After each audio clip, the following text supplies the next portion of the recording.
This is Silph Radio, a Pokemon-centered podcast. I'm your host, Nathan K. With me today we've got... Antoine Baker. And today our topic is true crime. We're going to talk about Pokemon crime. This is, of course, a show for adults.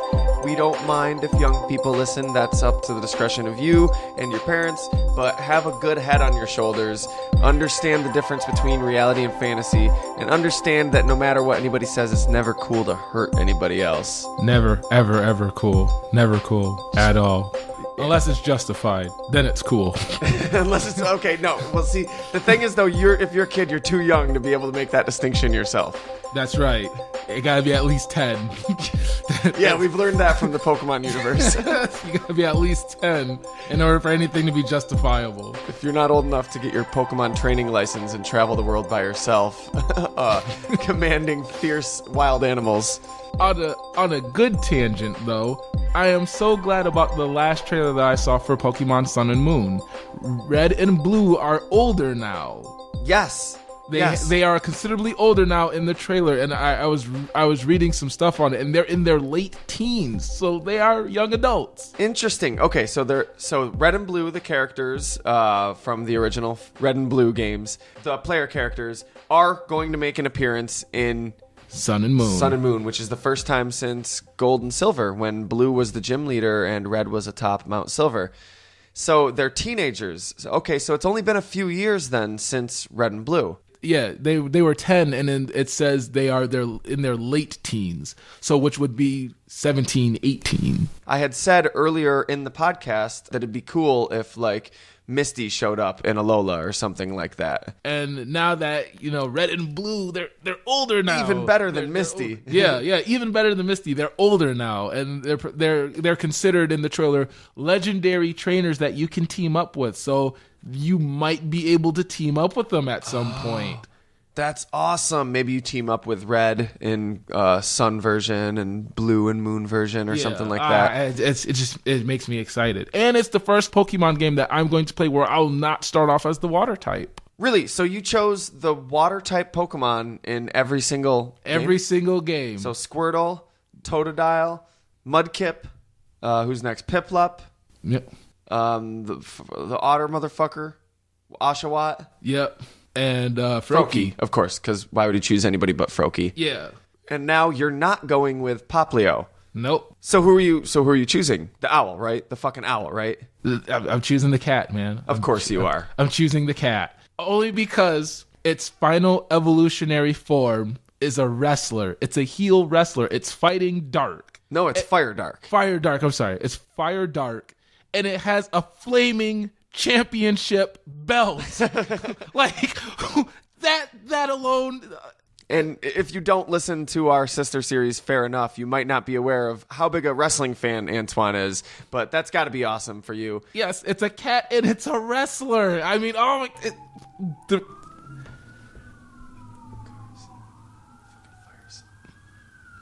Sorry, fucking fire types. God damn it. Like... just go on. It's amazing. Like my dream has come true. I got a cat Pokemon that's a wrestler. It is actually pretty cool. I was a little disappointed because I loved Litten and I wanted Litten so bad, but now that I see what the owl evolves into, it's Decidueye all the way. Rowlet, the owl, is one of my new favorite Pokemon. I don't want to get too deep into it because next time on the podcast, we're going to have a whole episode dedicated to the starters and their origins, and that's going to be a lot of fun. I already found out I already saw what my favorite one was in the trailer, so. And is that the cat? That is the cat, indeed. Nice. So that's hands down out of Sun and Moon, my favorite Pokemon in that generation. So moving on to the topic of the day, we've all heard about this supposed Pokemon Go crime wave that's been happening. How Pokemon Go, this new Pokemon mobile game that is an augmented reality game, lets you catch Pokemon and find them in the real world, is responsible for the surge in crime with trespassing, traffic incidents, people stumbling off cliffs, people like setting up lures to rob defenseless Pokemon trainers or their smartphones. and all this. Even one of my favorite incidents that I've heard of, a woman got stuck in a tree while playing Pokemon Go in a graveyard at night and had to call 911 What? to help her out of the tree. I don't know what she was doing in the tree. You don't need to climb trees to catch the Pokemon, but I'm really trying to figure out. Oh, I should climb this tree to get to this Pokemon in this graveyard. I don't understand.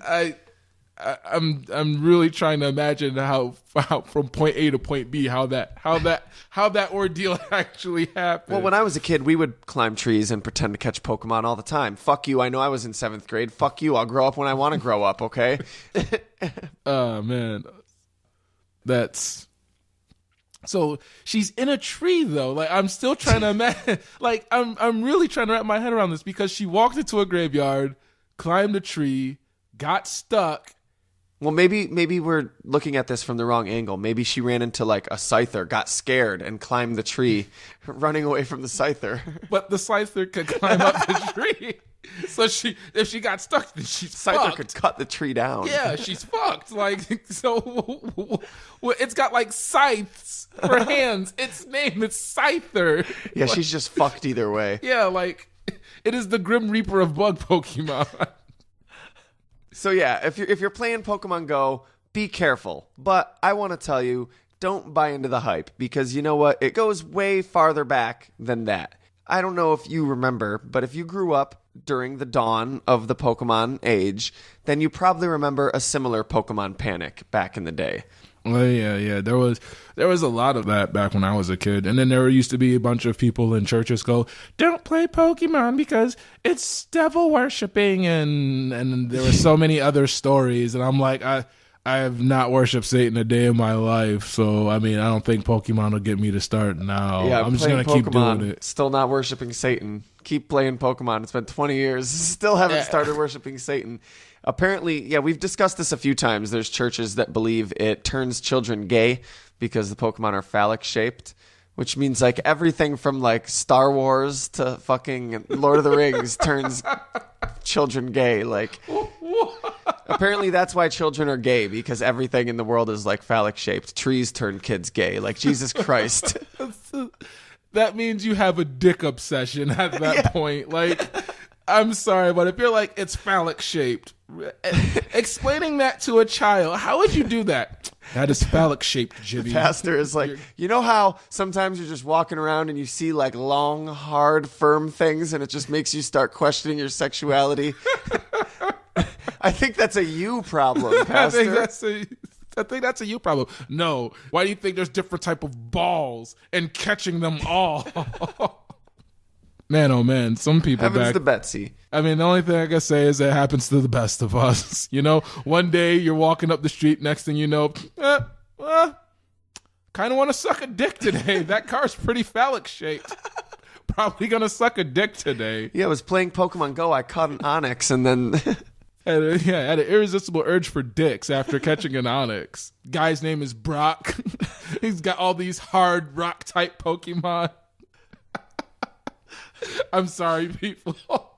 It's preposterous. Like, it seriously is. And I mean, there's the other claim that the games introduce them to occult practices because of their like occult ideas and symbolism and themes. But I think that's just like, I honestly think that's kind of like offensive, like to say things like that, because like it's sort of just like saying like anything from other people's culture and from other people's religions is demonic and occult, like, because most things in Pokemon spring from Japanese culture and Japanese mythology and spirituality and stuff, you know? Right. And I think as a child, it got me more interested in branching out into learning about other mythologies and cultures. Which is fucking fantastic and wonderful. That's not a bad thing. Yeah, because then you'll be like, you know, oh, look at that. It's like a Ninetales. And you don't put it together why it has 9 tails. And then you watch an anime, and then there was one anime that I watched where there was a woman, she had the dog ears and she had the 9 tails. And I was like, oh, wow, like,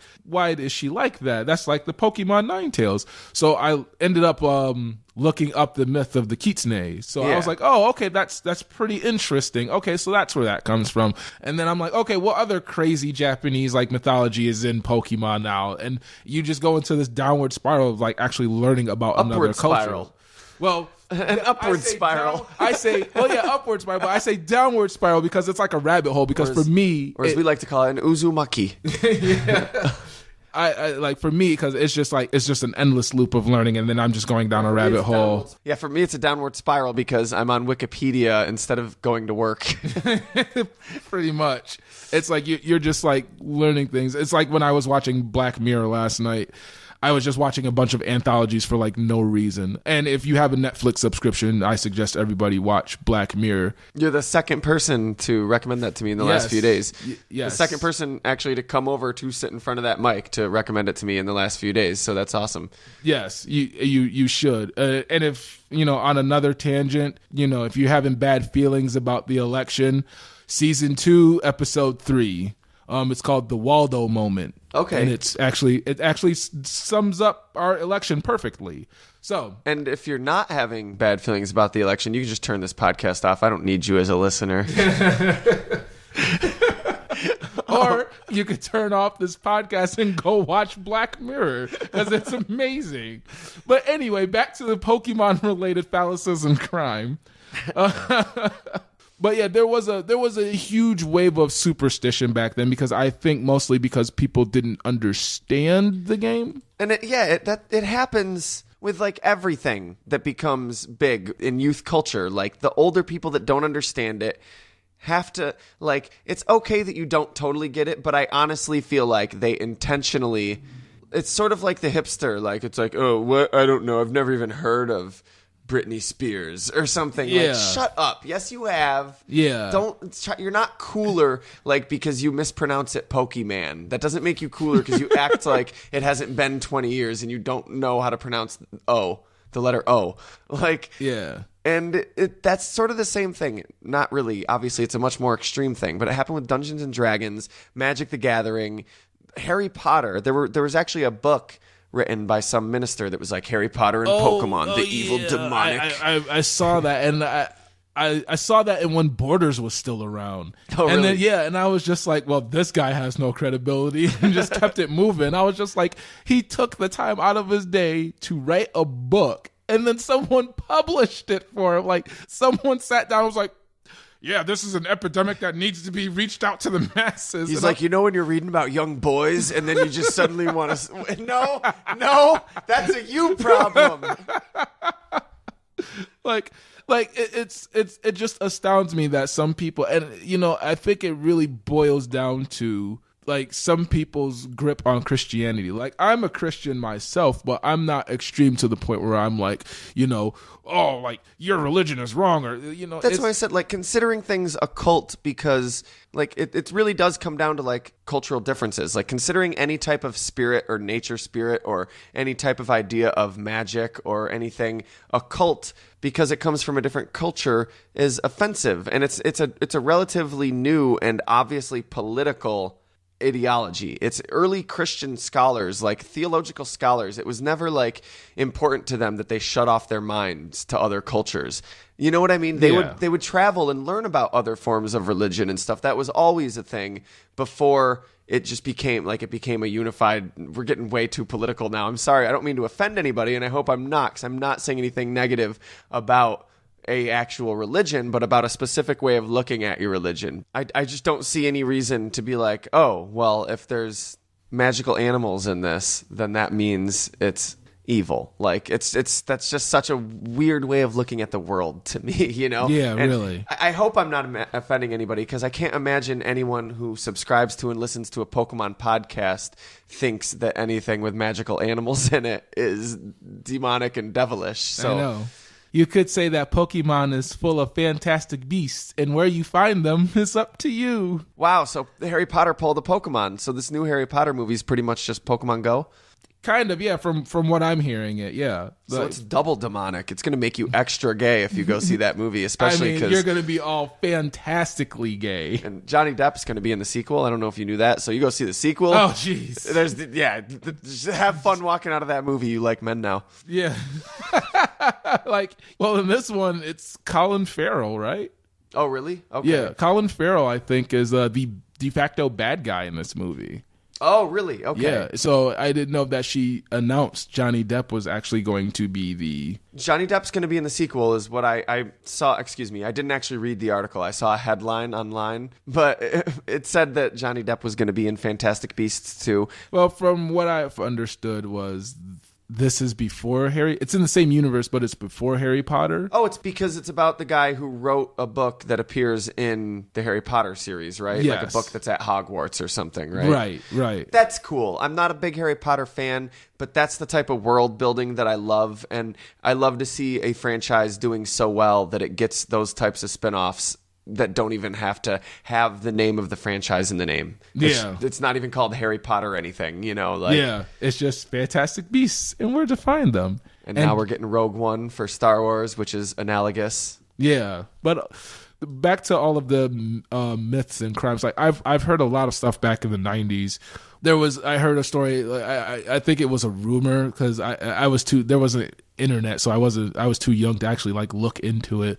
But I heard a rumor that there was a kid who was worshiping the gym leaders as some sort of deities, and then he killed his parents. What? That was definitely a rumor. Yeah, I heard. It was like a horror story amongst all the adults because my mom bought me the game, and then all of a sudden I remember my mom I don't know if I should have my son playing this game. Wow, worshiping the gym leaders. And yeah, that's crazy. Well, I think that was just a big rumor to get the other parents riled up and take the cartridges away from the children. Yeah, I'm wondering because I'm Googling it now to see if I can find anything about it, and I can't. I'm wondering if that is one of those things which I've discussed before on the podcast that's sort of like a rumor legend that happens in a bubble. So it's just maybe it just happened here in central New York that there were a bunch of parents, or something like that. And I didn't, maybe it wasn't in the circle that I had operated in or something. Because that's crazy. I never heard that. And that's fucking insane and almost 100%.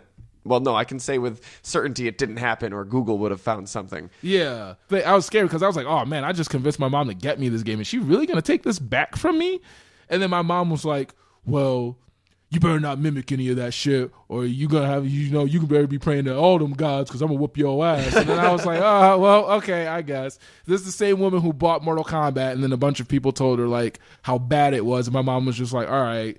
And one thing that was cool about my mom, she'll play something to see for herself. And then she'll be like, okay, well, I don't see anything foreseeably damaging or wrong. So if you coming out of the woodworks like Satan worshiping and all that, I'm coming down with the thunder and I'm whooping your ass. And my mom was scarier than any sort of ritual or anything back when I was a kid. So the 3 worst influences in gaming: Grand Theft Auto, Mortal Kombat, and Pokemon.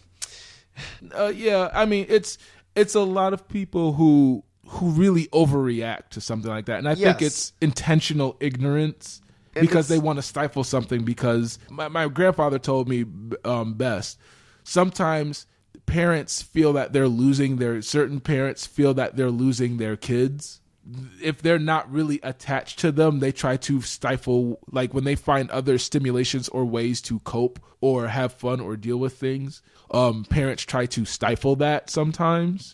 I don't know. I think I'm wording it incorrectly. No, that's amazing. That's a great look at it. And it's not. And my grandfather is, he's a wealth of wisdom. But yeah, he was like, a lot of times when you look at these rumors, they're usually from concerned, quote unquote, concerned parents who never really attach themselves to their children. So when their children attach themselves to something more than the parent, now the parent feels this sense of jealousy that they have to take it away from them in order to interact with them because they feel like they're losing them.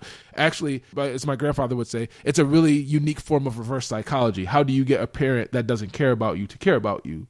You don't care. So you just go about your day and go with the motions. And then all of a sudden, now that you're doing your own thing, now they want to be part of your life. And when you like, I don't really care, I'm just going to do my thing, I'm going to play Pokemon. Now there's that resistance and they feel that they're losing the child. So the kids that I was friends with, they weren't really close to their mom or dad like that. And me, I was always close to my mother and my grandfather and my grandmother and my uncle and my mom. I was always close. So I thought that was weird because I'm like, hey, my mom buys me Mortal Kombat and all these other games all the time, but they take the time out to play these games and make sure that they're not giving me anything that would, put me in a horrible mental state of being or would cause me to harm myself. And Pokemon was that game. My mom was like, oh, you just choose attacks and everything. And then like she got to the point where she like started catching Pokemon and wasting Pokeballs I didn't want, and I'm getting mad. And then she was like, "Oh well," and then all of a sudden my mom was into it briefly, and then she stopped. That's hilarious. So, but see, with me, I had to deal with we weren't allowed to play video games on the weekdays, and so it was like once Pokemon came out, though, that wasn't gonna fly. So that was no one was hearing its restrictions or like curfews for Pokemon. Everybody played that. Yeah, and I had it was on Game Boy, so it wasn't as a parent if I'm not sitting in the living room playing Super Nintendo, and I kind of tried to let it slide past, and especially because did you go to Shea? I went to Clary. Okay, well there was a teacher there that this was middle school, that after he played Pokemon, he was young, he was like 25 years old, and he loved RPGs, so he played Pokemon, and after school the kids would go to that class to like play Pokemon, trade and battle and all that, and I would go, and eventually my parents caught on and they're like, hey, wait a minute, what do you mean you're playing Pokemon? You're not allowed to play video games on weekdays. I mean, well, Pokemon doesn't count. And they tried to like put an end to, and I was literally like, and I wasn't a bad kid. I was pretty decent, but I was like, I was not having that. I was like, I'm not going to not play Pokemon. Like I will get a Game Boy. Like I will get my own Game Boy secretly and do it. I'm not going to not play Pokemon. I think that's where everybody, and the funny part was, I will steal one at knife point. that further pushing the crime rate up because of Pokemon. But no, I ended up getting a Game Boy secretly. And really? Yes. And my mom did not catch on to that. Like, I wanted a game and she bought it. But then she didn't realize, like, where'd you get that from? And then she found out, like, I was actually doing odd jobs to get money to buy me a Game Boy. So the cat was out of the bag when my brother was playing it in the room. And my mom was like, where'd you get that thing from? That looks expensive. And he was like, it's Antoine's. Uh-oh. And I remember coming home from school and my mom was sitting on the couch and she was holding it. And then she was like, what is this? And then I was like, it's a Game Boy. And she was like, so where'd you get it from? And I'm like, oh God, she's about to whoop my ass now. Because she's in the mode now where she's like playing detective now. And I'm like, I bought it. And then she was like, bullshit, where'd you buy it from? And I was like, here's the receipt and everything. So then I think at that moment, my mom was like, so why'd you do that? I was like, well, I want this game Pokemon and blah, blah, blah, blah. And she was like, okay, well, if you continue doing good at school and doing odd jobs like you've been doing, I'll help you get the game. And that's when I was like, oh shit, like, am I going to get away with this? But every time my mom bought any Pokemon game and somebody would give her a boogeyman horror story about, oh, this person went and robbed the bank and did that. And my mom literally was like, well, my son went out and got a job to go get money to get him a game. So I think Pokemon's doing really well, but I'll double check. Which I think we're going to come around back to this at the end, but I think that is the heart of the story. Yeah. Pokemon is not inherently bad or good. No, I think it is inherently good, but for the sake of argument, it's not inherently either of them. Human beings have both of those capacities in them, and Pokemon is wildly popular because it's fucking awesome, and that's it. It's wildly popular, and human beings have the capacity for bad and good. So you're going to hear news stories that suck, and you're going to hear news stories that are awesome. So that's the truth of the matter, I think, and it gets blown out of proportion. But I think the culture surrounding the like cultural atmosphere surrounding the popularity of Pokemon is an aspect of the fandom that doesn't often get discussed, but we all look back on it nostalgically if we grew up in it. And I think this is one great way to sort of look, take a little bit of a time machine back to the past and look at one aspect of the attitudes that some people had towards our favorite franchise in its infancy. Yeah, so I personally think Pokemon since X and Y has renewed the phenomena, and Pokemon Go 10 years from now will be this generation's Red and Blue, like it was for us. Like Red and Blue started everything for us. Pokemon Go is going to be the Red and Blue for this new generation, where this is their boogeyman story. This is their Red and Blue. This is their starting point. They're hopefully one day they'll start a podcast and they'll be talking about, hey, remember what happened when Pokemon Go came out and people were just setting up lures, robbing people for cell phones? Yeah. Or even better yet, I'll be like 60 and I'll be talking about it on episode, well, at the rate we're releasing them, on episode 40 of Silph Radio. We're trying, guys. We're trying to get more out more often. Keep supporting us. We're doing our best. Well, let's do that. Let's take a look back at some of the stories that hit the news, because I think there's a lot of potential for fun and genuine introspection and contemplation. That sounds pretty good. So what's the first story that you have? Well, in Tucson, Arizona, in November 1999, an 11-year-old boy was arrested for armed robbery after he stole another kid's cards at knife point. So basically, this is not funny. He had a knife, put it to the kid's stomach, and he's like, look, give me your Pokemon cards. And the kid's like, I don't have Pokemon cards. I play Yu-Gi-Oh! I don't know. I'm adding flavor. I don't know about the Yu-Gi-Oh! Thing. That's my flavor to the story. That's, like, Yu-Gi-Oh! Comes, I think, 2-3 years later. So and he's like, fuck Yu-Gi-Oh! Give me Pokemon cards. I want Yu-Gi-Oh! Cards. And the kid's like, yeah. So the kid's like, I got baseball cards. And he's like, baseball's stupid. Give me Pokemon cards. And he's like, for real, I don't have any Pokemon cards. So he's like, well, you better get me Pokemon cards or I'm going to stab you. So the kid borrows Pokemon cards from his friends to have Pokemon cards to give this kid and gives them to him. Now, I feel a little bad talking about this because I don't like giving these people like fame off of their bad deeds, but I also feel like this was a kid and this was 20 years ago and I don't know his name. Yeah. I don't want to give anybody listening the idea that that's something okay or funny or cool to do. It's not. And this kid was a douchebag. But what a weird... This happened. And I guess the principal of the school explained that they have a closet full of Pokemon cards because like a lot of schools at the time, they had been confiscating them. This is like a movie. This is crazy. It's okay. They never got my Pokemon cards. Nice try, teachers. It gets even more like a movie. According to the Kingsman Daily Miner, Wade McCrae, assistant principal at Ross Scrooge Elementary, and Ross Scrooge. Ross Scrooge. Okay. At Ross Scrooge Elementary and bilingual middle school, said the game had begun to affect learning, and the Pokemon card haves and have-nots were dividing into a sort of school-wide social hierarchy. McCrae now has a desk drawer where he keeps confiscated Pokemon cards. There's no more Pokemon here, he said. It was getting too disruptive. That's dramatic. There's no more Pokemon here, he said as he shuts the drawer and turns the key. Jesus Christ. I don't think he realized that the kids can just go out and get more. No more Pokemon here, boy. I'm just going to go to Walmart anyway. And he just leaves.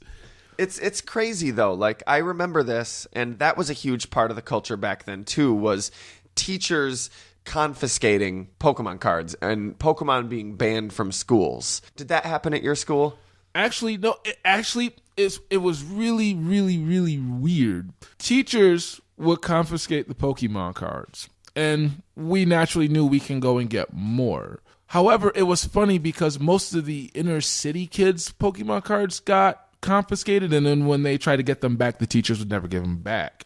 And the more affluent kids, when they got their Pokemon cards taken, they would give them back, and then the cards that they confiscated from the other kids, they would give those cards to the more affluent kids. Are you fucking serious? Yes. That's so fucked up. I know a friend who, Here Comes Team Rocket was coming out, and he got a couple of the packs early, and he fucking pulls out Dark Raichu. Like, he pulls Dark Raichu. He's the first kid in our school to pull Dark Raichu, and everyone's trying to trade him. And then, like, him and this other kid were arguing, and they got their cards taken. The more affluent kid, he had his cards out all willy-nilly, but the other kid, who was my friend, and I grew up with him, he had his in sleeves, and that's what introduced me to card sleeves. So he ended up getting his cards taken, and then when he went to go get his cards back, they told him he couldn't get them back at the end of the day. The other kid went and he sat down and he was like, begging for his cards back. And he was like, yeah, I want all my cards back. And then the principal who took the cards in the first place, so he knows he gave all the cards to that one kid. That's so fucked. I knew where this story was going, but I did not know it was going to go that far into, like, I know teachers are human beings, so you get a fucking racist teacher. I'm not defending them. Yeah. I'm saying, like, they're fucking human beings, so some of them are fucked up and they play favorites and they have stupid fucking racist bigoted biases. Well, there was a consequence at the end of that, though. That's good to hear. The kid ended up getting beaten up. The other kid that got all the cards got beaten up, and that kind of sucks because it's not his fault, but then again, maybe he should have given him back to the other kid. because he tried to trade the Raichu in front of him to another kid. So this was like the next day at lunch, and he was like, hey, that's my Raichu. He was like, no, it's not. It's my Raichu. He was like, no, I was the first kid in Clary to have it, and blah, blah, blah, blah. And me and my other friends were like, yeah, he was the first one to have it. It's his cards. Like, they're still in his sleeves. Give him back his cards. So the kid was like, no. And then he traded the other kid, the Dark Raichu, he had one of the legendary birds, but I forgot which one. And he wanted those, so he traded the Dark Raichu. And my friend went fucking ballistic and beat the shit out of this kid. So, see, it's funny because this is what a lot of teachers were saying was, like, there's so many fights breaking out over this, like, it's causing, and I'm like, I don't remember, like, I remember kids getting the shit beat out of them because they were in middle school. Like, not because of Pokemon. Like, if anything, I've told the story on the podcast before about, like, the bully who actually bonded with me because he saw me playing Pokemon. If anything, Pokemon seemed to bring us together. And not drive us apart, at least at my school. Yeah. So. Well, for him, it was kind of justified because he was like, hey, man. Yeah, I agree. Yeah, he was like, you have my cards. Can you please give those back? And he was really polite about it. He was like, hey, look, like, I want my cards back or I'm going to tell the principal. And then he beats up the kid, and then the principal, adding salt to the wound, he was like, well, this is why I gave your cards to him, because you showed that you didn't deserve them and your grades are bad anyway. So then, no, but see, that's I was about to say that should be illegal. That is illegal. You can't just take somebody's stuff just because they're a child. That doesn't mean that you get to take their property just because they're a child and you're an adult and that child is forced to go to school. Like, that's not okay. Well, that pisses me off that teachers have the right to confiscate a student's belongings. Like, they probably don't actually have the right to keep things, but it doesn't mean it doesn't happen. Yeah, they do. But so then my friend ended up getting his dad, because his dad, like, always buys him these cards. He buys him, like, boxes of cards. His dad always does it every time he does well in school. His grades were mediocre, so for him, a C is like the greatest thing ever. They roll out the red carpet for him. So he tells his dad, and his dad is, like, pissed off at this point that this guy gave up all of these cards to this other kid. So he's basically telling the principal, you need to go and, get these cards back. And he was like, well, no, because they're distracting your son. And, he got into a fight with the kid and they were going back and forth. And then the dad's like, look, I spend a lot of money on these things for him. And he's got C's and he tries hard. And, that's my son and I'm going to defend him. You just need to give him his stuff back, or you just need to pay me all the money that you gave up for those cards. And the principal was like, no, I'm not going to do anything. And they got into a back and forth. Apparently, from what my friend said, the next 2 days, the principal quit. He ended up quitting, and none of us knew why. And then one of the hall monitors was like, yeah, he got beat up by one of the kids' parents over some Pokemon cards. Like, What? Yeah, Bullshit. yeah. He beat his ass. Like, he's like, because he buys so much stuff from him, and the fact that he confiscated him and gave him to someone else knowingly, and like he told, like my friend was like, yeah, he told my dad, he gave him to him, and like, he was like, there's nothing I can do. I'm never gonna get the cards back anyway. And basically he along the lines of saying, serves your son right. But do we have proof that this is what happened? Because this also could be another like hearsay thing. Like, this happened leading up to the principal suddenly quitting. People get talking about it. They're like, yeah, but didn't you see his dad in here the other day flipping out saying he was going to beat his ass? I bet he did beat his ass. Like, I don't know if you really think he got jumped because of Pokemon and then ended his career.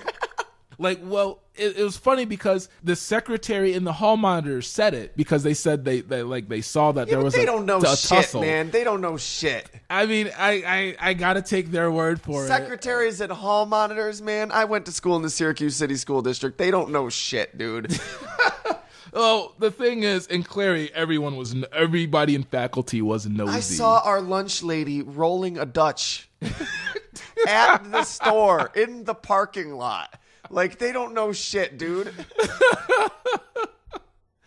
Well, like I said, maybe in Shea, but in Clary, everyone was nosy. Like, every time there was like a scandal between faculty, like, they were gone. Like, they were like, look, man, I can't stay here because people talk too much. Like when they found out like our guidance counselor and one of the teachers were like having sex, we didn't see the guidance counselor ever again. Oh my goodness. Like they were like, oh, that happened a few times at Shea. That happened with a Spanish teacher. That happened with a gym teacher. Like, but they stuck around, right? No, I think the gym teacher was selling drugs to students, and the Spanish teacher, she had sex with a student, something like that. Oh, jeez. Yeah, crazy shit. Welcome to Syracuse, guys. Please tell me like they immediately left, because if they stayed there and had no, they were gone. Yeah, okay, because I was gonna say, because if they had full careers at Shea after that shit, like no, they should get tenure. Like, if no one's called them on it and they've had full healthy careers there, they should get tenure. Like, there should be nothing no one can do, like, at all. I'm not going to make that argument. That's not the stance of Silph Radio, for the record, that if you sleep with a child, you should. I mean, you should get caught. Like, hold up, let me back up. Let's back up. So, speaking of children thinking they're grown, in 1999, these two 9-year-old kids, Alex Silverman and Andrew Imber, that's right, we're dropping names now, sued the makers of the card game. So that would be Nintendo, Wizards of the Coast, whoever. Wizards of the Coast and Nintendo. They were claiming that they were forced to spend all of their money buying packs of a bunch of shitty common cards in hopes of finding, that rare foil Charizard. And they claimed they spent thousands of dollars. Did your dad spend thousands, or your mom? Did your mom spend thousands of dollars on Pokemon cards for you? I couldn't even get her to spend 1 cent. They spent thousands of dollars on Pokemon cards, and then made their principal give the black kids cards to them too. No, that's what they're suing for. The amount of all the black kids at school's Pokemon cards. Oh, jeez. They literally claimed that Nintendo was involved in a quote-unquote illegal gambling enterprise. Their lawyer said, quote-unquote, you pay to play, there is the element of chance, and you've got a prize. It's gambling.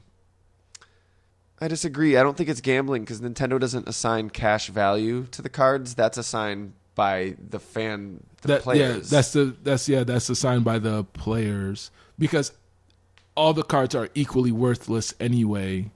And in order for the game to be good, certain cards have to be rare, like it's part of the gameplay. Like, right, it's not really gambling. People, they manufacture a product, they charge the same amount for every single one. There's no prize. You can't cash in your Charizard with Nintendo. You know what I mean? You can't. You just get the awesome card, which, by the way, like, I've beaten many Charizard decks in my day. Once I found out, like, I was like, oh, Goop Gas Attack turns off Pokemon powers? Yup. How's those all those different colored energies treating you that they're not fire right now? That sucks. Well, luckily they lost the court case. So yeah, and apparently the lawyer had been involved in several cases, like trying to sue Magic, trying to sue Yu-Gi-Oh. I don't know. Really? I don't know which games, but he had tried to sue a bunch of other card game manufacturers. Oh, man, he was shooting for the stars, wasn't he? It's gambling. It's gambling. I got to jump in on this CCG craze. There's the DWI guy. I'm the CCG guy.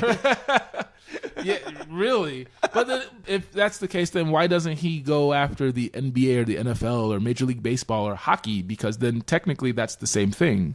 The cards, trading cards? Well, not trading cards, but the actual sports themselves, because we are building decks with certain cards and then we face off against each other in a competition. They're playing against each other. Seriously. Yeah. It's so the whole idea about gambling being illegal is so weird to me in the first place because so what? And like, especially like you're saying, sports, especially with the emphasis we put on athletic competition and stuff, like competition and gambling and gaming is part of because at the end of the day, history. You're not guaranteed to win.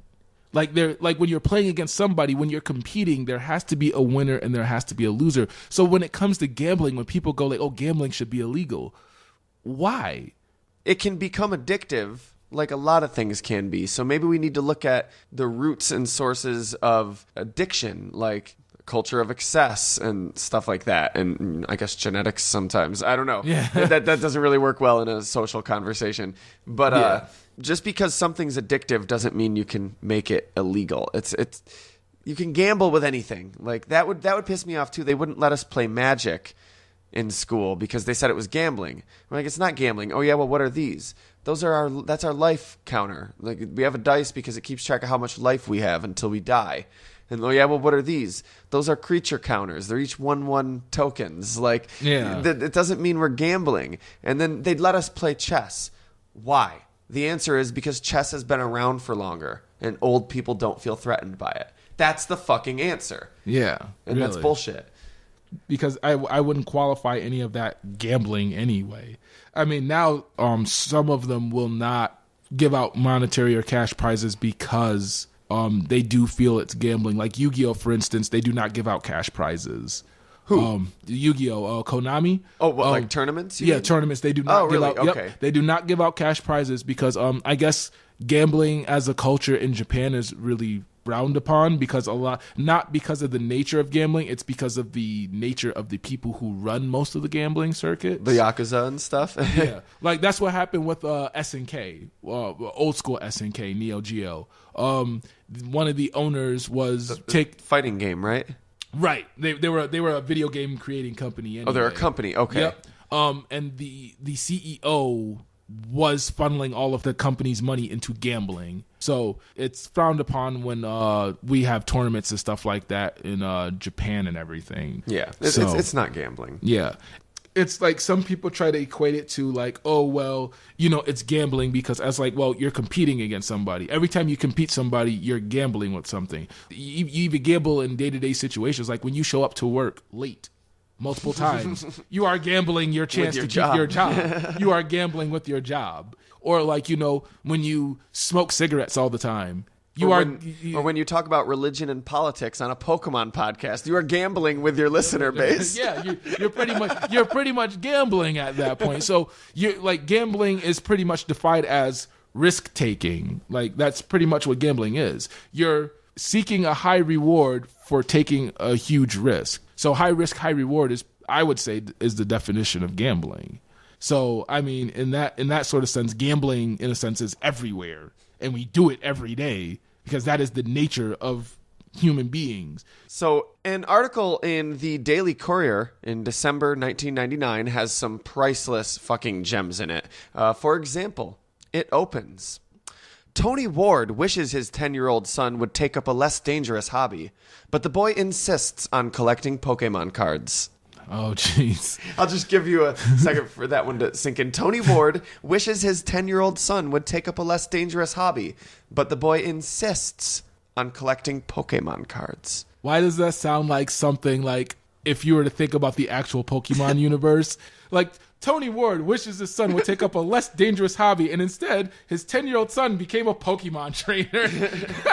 No, in the Pokemon world, that would be the equivalent of saying Tony Ward wishes his 10-year-old son would take up a less dangerous hobby, but the boy insists on training and battling Magikarp exclusively. It will pay off, though. It will pay off, but yeah, that is That's a hilarious intro to that. So what could possibly have happened next? Well, this is a more general article, not about one particular incident. It goes on to talk about fights in schools over cards, and even a man in North Carolina who was charged with assault after punching a Burger King cashier for not giving him a Pokemon toy with his meal. Real shitty day for that guy. Real shitty day for that guy. I work at Burger King, and now I got punched over Pokemon.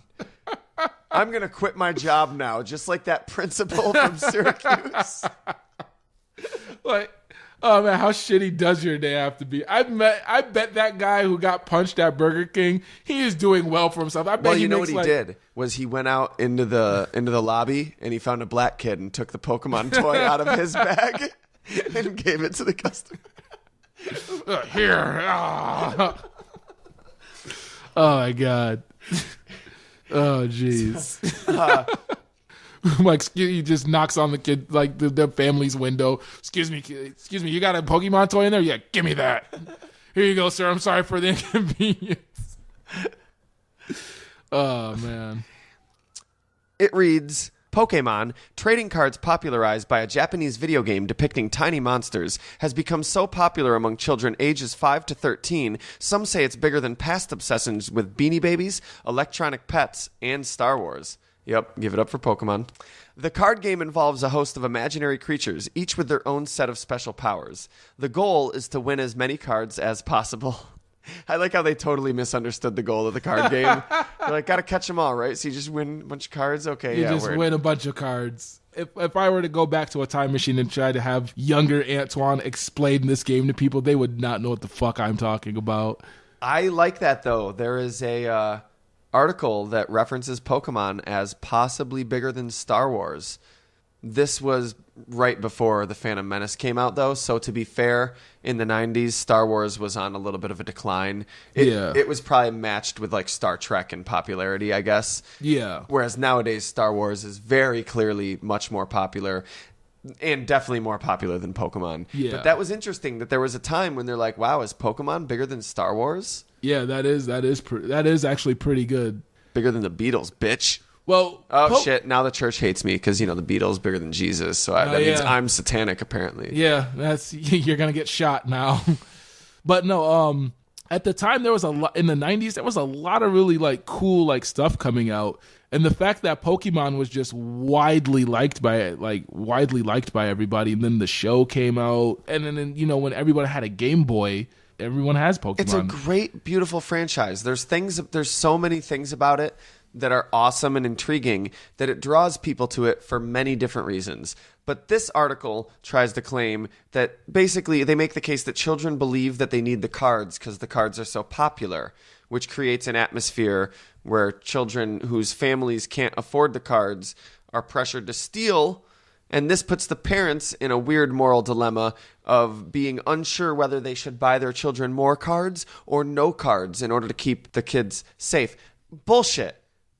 First of all, the cards are popular because Pokemon is popular because there's something about it that people like. And at the time, wasn't there a Black Friday where people were fighting each other over Beanie Babies? Yeah, or Tickle Me Elmo. Does that mean that... Oh, yeah, I remember that. Everything Jim Henson taught me about respecting other people and learning to learn? Like, does that mean everything Jim Henson taught me growing up is invalid because ignorant people fought over a Tickle Me Elmo doll because it was popular? Oh, jeez. Come on. And it's just such a bullshit argument that the parents are in some type of weird position where they don't know the right moral action to take because if they don't buy their kid Pokemon cards, their kid will get stabbed. But if they do buy him Pokemon cards, he'll get stabbed even more.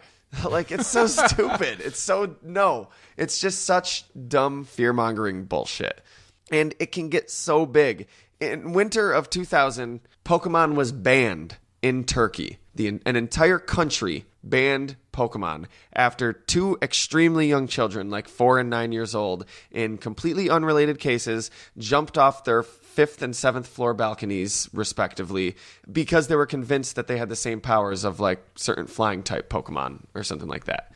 That really comes down to the parents. Like, yeah, they really should have told their kids, like, you can't fucking fly. Yeah, that's not fair because flying characters have existed in media long before Pokemon. And Yeah. this is not an attempt to downplay that death. That's horrible. But yes, you're right. Parents, because what if the kids had watched Superman? What if the kids had watched anything else that involved a character doing something extraordinary? Yeah, because, for kids, the kids are impressionable. When they see it in media, it looks so spectacular. They make it look so epic. And that's why I'm glad to have somebody like my mom to sit me down and be like, you're playing Mortal Kombat. You can't have metal arms like that black guy there. You can't. That's what she took. Yeah. She took me. She wasn't like, look, you can't just rip people's hearts out. You can't just kill people. It's not okay to fight girls. She was like, you can't have metal. I don't want you having any aspirations to have cybernetic implants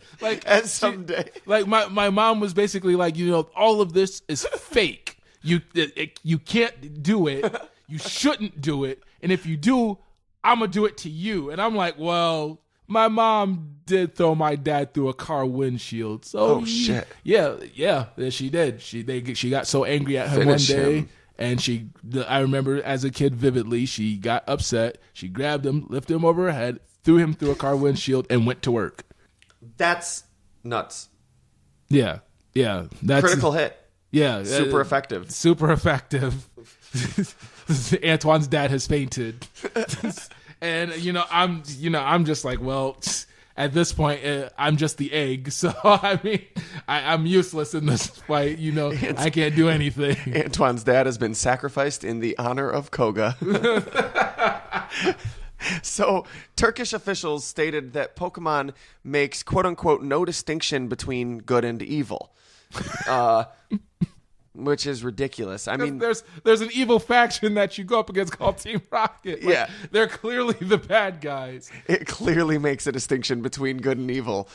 Also, maybe the focus of Pokemon is not on the distinction of good and evil, because I think the main focus of Pokemon is just being a Pokemon trainer. And when you battle with other people, it's just a competitive sport. It's all in good fun. And it's friendly, healthy, athletic competition. It's more humane big game hunting. Okay, sure. In the way that you go out looking for Pokemon, sure. There's all sorts of aspects to it, but it's not necessarily the struggle between good and evil. Although each game usually does have a specific storyline that does tackle issues like that. But I don't know. It's interesting. They recommend to the health ministry, that the government, I guess, did after doing this study, that cartoons, before they're shown on TV, should be evaluated by a commission of psychologists. I don't know. What do you think, Antoine? Do you think that people who make cartoons for children and or adults have a responsibility to depict positive, not necessarily positive, but like either positive or progressive or some type of educational or beneficial message of some sort or theme? Or do you think they have a responsibility to have that type of merit in their work? Or is it just entertainment? Here's my response to that. I think if you have a story to tell it. That's how I was always taught by people like who mentored me creatively and artistically. If you have a story, tell it. It doesn't have to have educational merit or value. You don't really have to learn a lesson in it. If you just have a story to tell, like this guy is walking around a blank sheet of paper and he can't get out of a blank sheet of paper and he's trying to figure it out, then write the best story you can write about a guy trying to leave a blank sheet of paper. Like, if you want to talk about the struggles of being a homosexual in, Soviet Russia, then tell the story then. And, if you want it to be meaningful, let it be meaningful.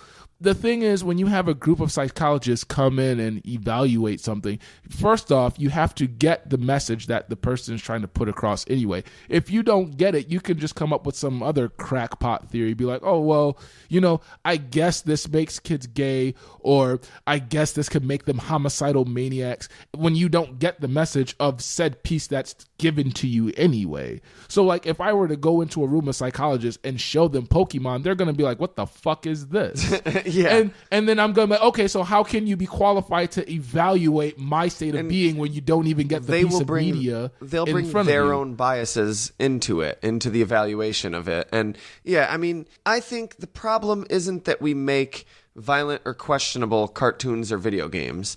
I think it's asinine to argue that those things inherently make people violent. But I think the problem is that the people on the video game side who are like, no, like on the side of media that might be violent, Quentin Tarantino movies, anime, Pokemon, which is essentially about collecting animals to fight each other. It's still about fighting. That is a little problematic, but it doesn't mean that you can't create violent media. Art and entertainment reflect the world that we live in, and it is a violent world. It is a violent human world, and it is a violent world outside of human culture. Would say. But it is important to recognize that there is a trend. The mere fact that good storytelling requires conflict for humans to find it captivating and intriguing is worth thinking about. The fact that violence is so woven into our culture and our storytelling is worth noticing, because I think it is emblematic of a deeper root problem that does warrant an investigation and contemplation. Why do human beings put so much violence in their stories? I don't think it means we need to outlaw violent content or content that doesn't necessarily just put forward a good message, but I think it is worth thinking about, why is it so prevalent? How come 90% of video games are murder simulators? I don't think we should ban them. I don't think we should assume that they make people into murderers, but I think we should stop and go, well, why is that so interesting to us? Why are those the games that sell the best and are the most fun to us? As a person who's been on the video game end of that, there's been a lot of studies for that. And we've done some at Syracuse University that I've actually seen. Most of it is because it is a stress reliever. The reason why it's so why some games are have some sort of violence rooted into them is you need something to take it out on. I guess what I'm trying to say is you need to go into your morally gray area. And what I'm saying is there's no end to the rabbit hole. Yeah. Because that is worth thinking about. Yeah. Thinking about why then? Why? And why and why? And peeling back the layers and thinking about human nature and the human condition and the nature of storytelling and the nature of fiction and mythology. And it's all fascinating. So I think Silph Radio just became Psychology 101. Well, that's what we love to do, I think, on Silph Radio is talk about Pokemon, have good, fun discussions about Pokemon, get a little irreverent and funny, but actually really bring some intelligent discussion and hopefully walk away feeling like we've made a difference in the world. We did this conversation. Except for all the people who voted for Trump. You didn't make a difference at all. Well, apparently they did make a difference. Yeah. But yeah, it's not that different now, is it? No, it really isn't. But I have my own thing about that. Like I've told people, I'm more so not scared of the Trump presidency more than what it represents. And there's a bigger thing. We'll probably get back to a fair point. Yeah, we're not doing this now, but that'll be a good fair point, fair point or fair enough topic. So stay tuned, people. Yeah, no, let's end on a light note. Let's bring it back to modern day. Earlier this year, a young 9-year-old boy was devastated when he had his entire Pokemon card collection stolen from him. Every single one. And this was in Ohio. And Officer Jimmy Grotenrath of the Cleveland Police Department did some top-notch police work, found the boy's cards, but some of the better cards were already missing. Whoever stole them already pawned them off or whatever. Well, Officer Grotenrath grew up playing Pokemon, and he went home, dug around in his closet until he found his old collection of original Pokemon cards and gave them all to the kid. There were foils, first editions, all sorts of cool shit, because this dude is not an old curmudgeon who automatically thinks anything that kids are into is bad. That is badass. And he connected with the kid. Like, how cool is that? I got a first edition Charizard. Yeah, he gave up pretty. If it's first editions though, ooh, he gave up. It's okay though, because you know what actually happened was he went out and found some black kid, took his Pokemon cards, and then just gave it to him. Black Lives Matter, people. Just remember that when you have some Pokemon cards and you see some black kids with them, you remember that their Pokemon collections matter just as much as yours do. But no, that is actually pretty badass though. That's oh man, I can only imagine. Like I still even have my old Pokemon collection. I'm thinking of just Mr. Mimes and the Scythers. I don't have my cards anymore because I was never huge into the card game, but I did like collecting some of the cards. I actually really liked collecting Japanese cards because before they were more readily available with the internet being so easily accessible, there was a certain local card shop, comic book store that sold, like, it was a game and hobby shop. Yeah. You know the place. And they would sell Japanese packs of Pokemon cards. So they were the sets that hadn't come out. So, like, I you know what, Nathan? I did that too. I bought the Japanese cards to see what I was getting when we get it for the next set. And when that was a big deal when only Red and Blue were out, but Gold and Silver had come out in Japan, but the internet didn't, all the new Pokemon weren't on the internet yet. So you could buy these cards and you buy a random pack and you're like, okay, I knew that Pokemon, that's Peekaboo. I knew that Pokemon, that's Denryu, which was Ampharos, by the way, guys. Oh, I don't know who this is. Who is this? Oh, it's Jumpluff. I don't know who Jumpluff is. It's a Japanese name. I don't know what the fuck it is, but it's a grass type Pokemon. And where was I going with this? So I have a few of the Japanese cards left, but not a lot of them. I had some really cool ones. Imakuni's Doduo. If you look that up, that's dope. But unfortunately, I lost or gave away most of them. And that's so stupid. There's certain things I gave away in my youth that I really regret having done, but luckily I hoarded most of it. I just remember doing that because it was just like so cool to have the Japanese cards, and then when you just have them in your binder with all your other cards, they're like, what's that one? Yeah. And you're like, yeah, that's what's his face, because I can't read kanji. But yeah, I remember the first Japanese pack that I bought when Gold and Silver came out in Japan, and then our local Pokemon Neo. That was the name of the card set. Pokemon Neo. Yeah, that was the name of the card set, and then I forgot what the American equivalent was here for that. Yeah, I don't remember. I know, but Pokemon Neo, I know we got the cards. The first card that I ended up getting was Meganium. Okay. I got a foil Meganium. That was the first one that I got. Nice. Which I was really excited about. And then I saw Jumpluff, and I didn't even know what that was. Well, do you remember the set that they released? It was like the first Pokemon Neo set with Gold and Silver Johto Pokemon. Each like card, the artwork on the card, like made an entire picture. So it was like they made one big painting of all the Pokemon in this cool environment and then cut it up into squares for each Pokemon. So like the Raichu card was the corner of the picture that had Raichu in it, and there was like a poster you could get that had the whole thing on it. Yeah, and then they renamed it Rainbow Island. Yes. That's what it was, Rainbow Island. Yep. Because that's when you got them. That was the first American Mew print. Yes. That was the first American legit Mew print. Well, no, because there was a couple. There was the Pokemon the first movie. Yeah, but Ancient Mew, but you couldn't really use that Ancient one. Mew, but then wasn't there also a regular Mew? Because there was Pokemon the first movie also had the like 4 cards. Like there was the Mewtwo, was the Dragonite. It was Mewtwo, Dragonite, Pikachu, and Electabuzz. Yes, you're right. Yep, and then you got Ancient Mew when you bought your movie ticket. Yes. Yeah, you got Ancient Mew when you bought. I still have my Ancient Mew. Yeah, I still have mine too. That's actually going for quite some change online. Mine's a little beat up. It's in a card sleeve, but it got a little beat up and folded throughout the years. I put it in a top loader, and then I put it in one of the little where you preserve the cards, where you screw it in the little plastic case. Nice. So I still have that. Mine's is still mint. And then someone's gonna come like put a knife to your stomach.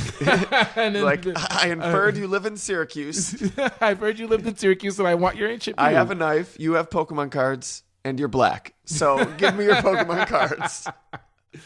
And I'll be like, see, that's the problem. Not only am I black, but I'm a grown black man. So that means I have a gun and a record now. So give me your Pokemon cards. My mom threw my dad through a windshield. So, I mean, you kind of losing the stance now. I believe what you youngsters say, you've walked into the wrong neighborhood, motherfucker. But Mew, Rainbow Island Mew was the first legit Mew that you can actually use. Because then you got the Jumpluff, and then you got Mew, and then I think there was a Dragonite, and it was all foil, and you got it in a special binder. And it was the big cool mural. It was the big mural painting and everything. Such a flashback. I love it. So with all that being said about Pokemon cards and living in the 90s and living in the 90s and our childhoods, I think we could wrap this up now. Yeah, that's about the end of the podcast. We want to thank you for joining us. We hope that you had a good time. We had a good time. We did. Nah, gonna have a good time. Not gonna rape any suspecting women. What? I mean, if Bill Cosby made it, I mean, are those jokes still relevant anymore? Or did everybody just move on to Trump now? I think everybody moved on to the worst of everything. So, yeah. So if you want the best of everything, you should keep up with our other projects, because Silph Radio isn't the only thing that we do. Yes, there's Fair Enough and Fair Point. You guys should keep track of that as well. Usually I will make my little grandiose appearance in grandiose appearances. You're on like the last 4 or 5 episodes of Fair Enough, other than, well, not the very last one, but like the 4 or 5 before that. And, well, you haven't been a guest host on Fair Point yet, but it's coming soon, though you have lent your voice. Yeah, yes, I have. I have lent my voice. That's our main podcast. We investigate a whole slew of different types of topics. Fair Enough is sort of the side podcast to Fair Point. Fair Enough is just general conversations, but Fair Point is the real deal. We do radio plays, comedic radio plays. We really do research, and you actually learn stuff in the podcast that doesn't have to just do with Pokemon. It's great. So check those out. Check out Antoine. What did we talk about? You talked about wrestling with Craig in one of the episodes. Yep, I talk about wrestling with Craig. I've done a lot of Silph radios. I think I've done more Silph radios than I've done Fair Enoughs in podcasts. So I've been fairly a regular Pokemon guest. We talked about Ghostbusters and Ninja Turtles a lot in the Retro Rewind. Yep. And we also talked about the summer movies of 2016.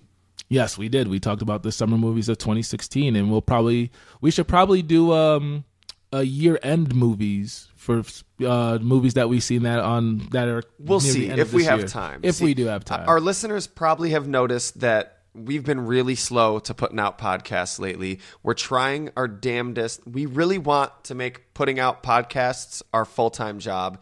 We have so much that we're trying to do, and if we only had more time to do it, they would be coming out more often. You'd be getting more awesome content more frequently, and we just need to start getting paid to do it so that we have that time to work on it. So, have you thought of doing a Patreon, good sir? Yes, we're going to get a Patreon set up. We're going to get the website set up. There'll be a donate button, and hopefully in the future, some of you listening wouldn't mind supporting us monetarily in some way. But regardless of that, there are plenty of ways you can support us without having to pull any money out of your pocket or bank account. Yep, that's right. For example, I'm creating a 2D side-scrolling shooter, Pretty Kitty Fuzzy. You can check us out on Facebook. You can also check us out at NinjaGate Studio on Twitter, and just probably say, hey, get off your ass and use your Twitter. And I'll be like, okay, because I'm terrible at the Twitter. So I could probably have a reason to actually use them. Right, we're the same way with Twitter at Fairpoint Pod, Fairpoint Podcast on Facebook, Silph Radio. You know the deal with our Facebook. If you haven't listened to enough episodes or you forgot, Pretty Kitty Fuzzy is Antoine's awesome indie game that he's been developing. It's what do you call it? A side-scrolling shooter? It's a side-scrolling shoot 'em up. Shoot 'em up. It's like a sort of anime-inspired Sailor Moon-esque Pretty Kitty that fights the forces of evil. Right, correct. And don't let that intimidate you Trump voters, feeling like that's not manly enough for you. It's the most manliest thing out there. But yes, check out Pretty Kitty Fuzzy. We should have a demo up at the end of this month on Steam, and I heard that we can set up pre-orders, so we're probably going to do that as well. The game will be $4.99 on PC and Linux for Steam users, and then we're going to go into Mac later on in 2017. And yeah, any little bit of help you can throw, even just going to the Facebook page and hitting like, it's not going to affect your life anymore. What are you, embarrassed that someone's going to see that you liked the page? Who gives a fuck? Nobody cares. Nobody gives a fuck. It's 2016. Like, just do it. Just like the page. It really helps out. We need the likes. We need the likes too. Fairpoint Podcast and Silph Radio Podcast both have their own Facebook page. You can find all sorts of cool art and photography, updates about the show, because as we've said, releases have been a little spotty. So that way, if you're curious, like, have they abandoned the podcast? What's going on? You can go check the Facebook page and at least see, like, oh, they've made posts. They've said, don't worry. I know it's taking for fucking ever, but there's episodes coming out because our Halloween episodes are coming out. There's Halloween Halloween Fair Enoughs and Fair Points, known as Scare Point and Fear Enough. They're coming out really fucking late, and we're really sorry. It's dumb that our Halloween episodes are going to come out in like December and January, but well, that's kind of like the Simpsons Halloween episodes where they come around like near the end of November and beginning of December. Really, that's so bad. But we're doing it too, so. But you know, they're really great episodes. They're really long episodes, and we're putting a lot of work into them, both on the research front, the radio play front, and the editing front. So it's coming along. They'll be here soon. In the meantime, if you can leave us 5-star reviews on iTunes, that would be awesome. Give us them 5 stars, yo. And yeah, just click 5 stars. That's all you have to do. You don't have to do anything but hit the 5 stars. And then iTunes is like, thanks. And then if you want, you can go down and leave a review where you're just like, hey, I like this podcast. It's pretty cool, whatever. And that helps out a lot because, first of all, people that look at a podcast will scroll down to see what the reviewers are saying. And if they're all saying it's good, they'll check the podcast out. The more people are listening, the more iTunes pushes it to the front of the page, the more that will help us once we have a sponsor, the more that will help us get more people to leave ratings and reviews. And you have just become a wonderful person without spending any money.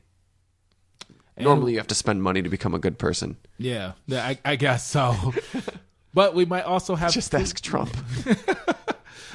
We might also have things like Kiri bands. I know for Pretty Kitty Fuzzy, we are planning on, after we get to 100 likes, we're going to have Kiri bands where we'll be giving out prizes and such for increments of people that come in. So be on the lookout for things like that. So we're really excited. So once we finish Pretty Kitty Fuzzy, we're going to move on to other projects. And me and Craig have discussed doing some really cool things with giveaways and prizes, both custom made prizes that relate to the podcasts and like really cool like gift packs and stuff. So keep your ears on that.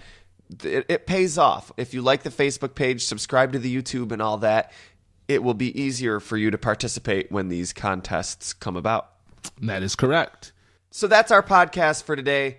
Thank you for listening. Thank you for putting up with our long absences and still listening to the podcast. Hopefully soon we'll be able to get Silph Radios out at least once a month. That's what I want. I want to do at least once a month. But until that happens, we will see you again, hopefully next week, very, very soon. There's another episode coming real soon, and hopefully real soon after that. I hope to have you back in the secret room to do another one. I hope to be back. It's always fun to be in the secret room. I'm Nathan K. I'm Antoine. And we will talk to you next time. Enjoy your week, folks. Stay pretty, everybody.